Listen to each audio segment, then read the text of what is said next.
स्वाध्यायः परमः। Doctor Baba Saheb Ambedkar open university.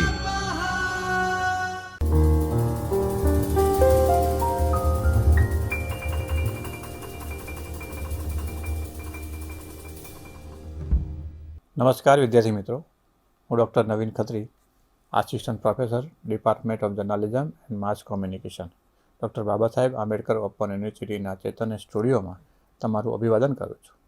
મિત્રો, આજે આપણે master in journalism and mass કોમ્યુનિકેશનના પેપર નંબર 2 એટલે કે understanding media, mass communication and જર્નલિઝમના એકમ નંબર 1 ઓરિજિન ઓફ કોમ્યુનિકેશન એટલે કે સંચારની ઉત્પત્તિ વિષય પર ચર્ચા કરીશું. મિત્રો, સંચારની ઉત્પત્તિ વિશે વાત કરીએ તો માનવ સમાજનો વિકાસ સંચાર વિના કલ્પી શકાય નહીં, કારણ કે વિચારો, ભાવનાઓ, માહિતી અને અનુભવ વહેંચવાની જરૂરિયાતમાંથી સંચારની શરૂઆત થઈ છે. પત્રકારિતા અને માસ કોમ્યુનિકેશનને સમજવા માટે સંચારની ઉત્પત્તિ સમજવી ખૂબ જ જરૂરી છે. પત્રકારત્વ, માસ કોમ્યુનિકેશન, ડિજિટલ મીડિયા આ દરેક સંચારના આધારે જ ઊભું છે. જો સંચાર ન હોત તો ન સમાજ હોત, ન સંસ્કૃતિ હોત, ન જ્ઞાનનું પરીક્ષણ હોત અને ન પત્રકારિતા હોત. આથી માસ્ટર જર્નલિઝમના અભ્યાસક્રમમાં સંચારની શરૂઆત, વિકાસ અને તેના તત્વોને સમજવું ખૂબ જ અગત્યનું બને છે. સંચારની ઉત્પત્તિમાં સંચાર વિશેનો અર્થ, વ્યાખ્યા અને એનો વ્યાપ સમજીએ તો કોમ્યુનિકેશન શબ્દ લેટિન ભાષાના કમ્યુનિકેર પરથી આવ્યો છે, જેનો અર્થ થાય છે વહેંચવું, સાझું કરવું અથવા ભાગીદારી કરવી એવો થાય છે. સંચારની વ્યાખ્યા: સંચાર એ એવી પ્રક્રિયા છે જેમાં વ્યક્તિ અથવા સમૂહ પોતાના વિચારો, ભાવનાઓ, માહિતી કે અન્ય અનુભવ લોકો સુધી પહોંચાડે છે. સંચાર મુખ્યત્વે 5 તત્વો પર કામ કરે છે. એક તો છે પહેલું સેન્ડર એટલે કે મોકલનાર.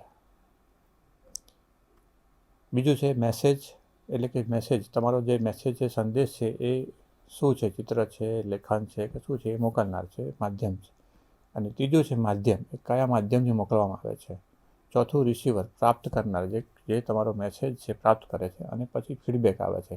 આ 5 તત્વોની પ્રતિક્રિયા અને સંચારને પૂર્ણ બનાવે છે. માનવ જીવનમાં સંચારની આવશ્યકતા. માનવ એક સામાજિક પ્રાણી છે. પ્રાચીન માનવે એકબીજા સાથે સહકાર કેવી રીતે કરવો, જોખમો આવે, કોઈ ચેતવણી આપવાની હોય કે ક્યારેક ખોરાક શોધવાનો હોય તો દરેક જગ્યાએ સમૂહમાં રહેવું, આ બધું જરૂરી છે. એના માટે સંચાર ખૂબ જ જરૂરી હતો. કહેવાય છે કે એ વખતે વિવિધ નિશાનીઓ, વિવિધ ચિત્રો દ્વારા જ સંચાર થતો હતો. સંચાર વગર સમાજ વિકસી શકતો નથી, સંસ્કૃતિ સર્જાઈ શકતી નથી, જ્ઞાન આગળ વધી શકતું નથી. એટલે કહી શકાય કે સંચાર માનવ જીવનની મૂળભૂત જરૂરિયાત છે. પ્રાણી સંચાર અને માનવ સંચાર વિશે વાત કરીએ તો તુલનાત્મક રીતે જોઈએ તો પ્રાણીઓ પણ સંચાર કરે છે.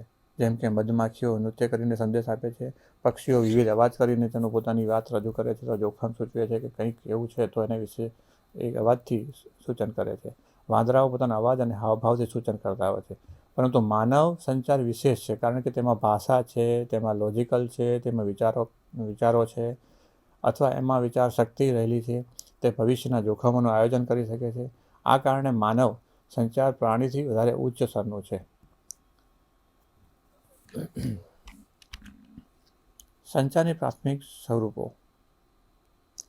સંચારના આરંભિક સ્વરૂપો વિશે વાત કરીએ તો હાવભાવ, પછી બીજું છે ચહેરાની અભિવ્યક્તિ અને ધ્વનિ અને અવાજો. સંચારની સ્વરૂપો વિશે વાત કરીએ, સંચારના સ્વરૂપોની વાત કરીએ તો હાવભાવ એટલે કે પોતાના ચહેરા પરના હાવભાવ કરી અને એનાથી માનવ પોતાના સંચાર વિશે રજૂઆત કરી શકે છે.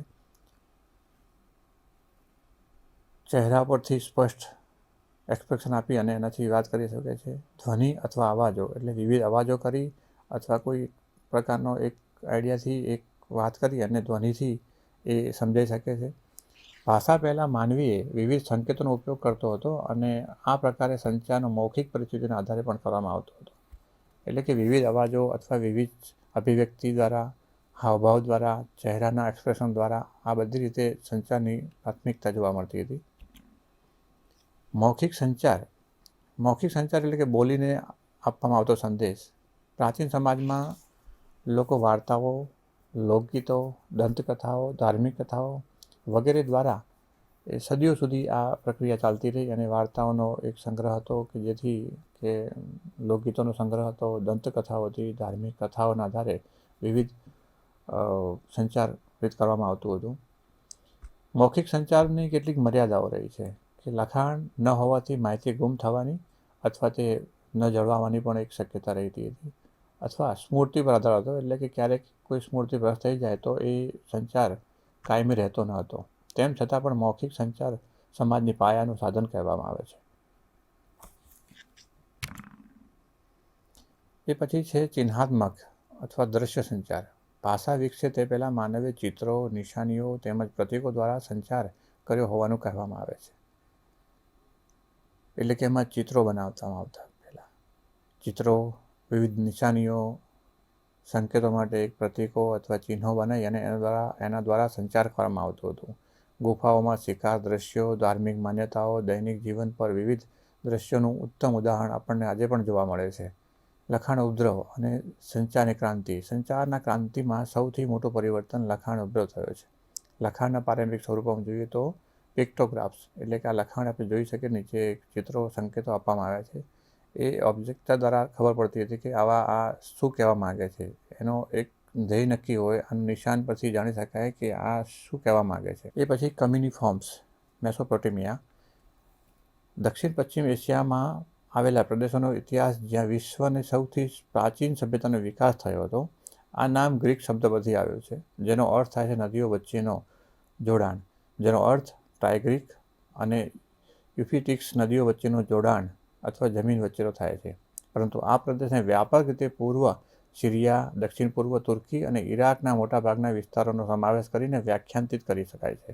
આ પ્રદેશ એક સંસ્કૃતિનું કેન્દ્ર હતું જેનો પ્રભાવ સમગ્ર મધ્ય પૂર્વ અને સિંધુ ખીણ, ઇજિપ્ત અને ભૂમધ્ય સમુદ્ર સુધી ફેલાયેલો હતો. હાયરોગ્લિફિક્સ, આ ઇજિપ્તની એક વ્યાખ્યા છે.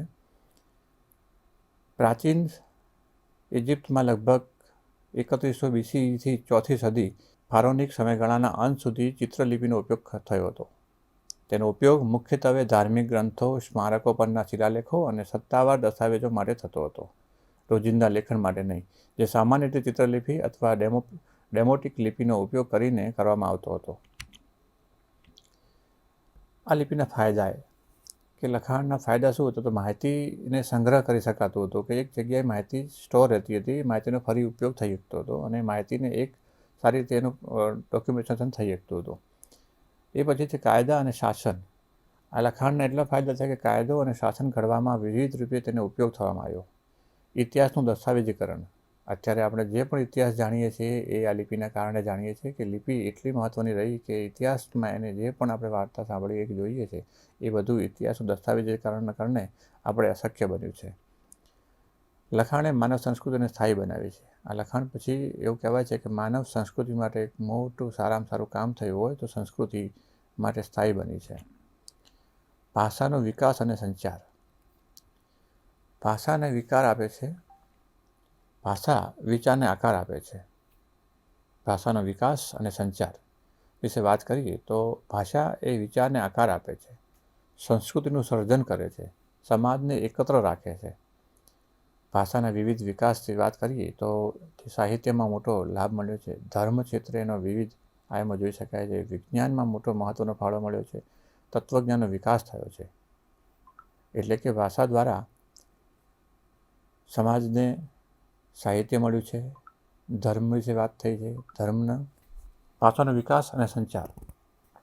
ભાષા વિચારને આકાર આપે છે, સંસ્કૃતિનું સર્જન કરે છે અને સમાજને એકત્ર કરવાનું કામ કરે છે. ભાષાના વિકાસથી સાહિત્યમાં સર્જન થયું છે, ધર્મનો વિકાસ થયો છે અને વિવિધ ધર્મ વિશે લોકોને ખ્યાલ આવ્યો છે. વિજ્ઞાનમાં મહત્ત્વનો ફાળો રહ્યો છે. વિજ્ઞાન આજે જે હરણફાળ પડી રહ્યું છે, વિજ્ઞાનમાં જે મોટી સફળતા મળી રહી છે તે આ ભાષાના કારણે શક્ય બન્યું છે. તત્વજ્ઞાનનો વિકાસ થયો છે. તત્વજ્ઞાનનો આધાર એ ભાષા પર જ છે. એટલે એવું કહી શકાય કે ભાષા વિના પત્રકારિતાનો પણ વિકાસ શક્ય ન હતો. એટલે મિત્રો એવું કહી શકાય છે કે ભાષા વિના પત્રકારિતાનો ઉદ્ભવ અથવા વિકાસ શક્ય ન હતો. સંચારથી માસ કોમ્યુનિકેશન સુધી વાત કરીએ તો જ્યારે સંદેશ એક વ્યક્તિથી અનેક લોકો સુધી પહોંચે છે એટલે તેને માસ કોમ્યુનિકેશન કહેવામાં આવે છે. અને પ્રિન્ટિંગ પ્રેસ પછી અખબારો, મેગેઝિન ક્ષેત્રે વિકાસ થયો છે અને પછી રેડિયો, ટેલિવિઝન, ડિજિટલ મીડિયા ક્ષેત્રે પણ વિશાળ પાયે લઈ જવામાં સફળતા મળી છે. પત્રકારિતામાં સંચારનું ઉત્પત્તિનું મહત્ત્વ ખૂબ જ રહેલું છે. માસ્ટર ઇન જર્નલિઝમના વિદ્યાર્થીઓ માટે સંચારના મૂળ તત્વોની સમજ મેળવવી ખૂબ જ જરૂરી છે, કારણ કે તેના વગર સંચાર શક્ય જ નથી. ઓડિયન્સ સાયકોલોજી પત્રકારિતા એ માનવ સંચારની ઐતિહાસિક યાત્રાનો વિસ્તૃત સ્વરૂપ છે.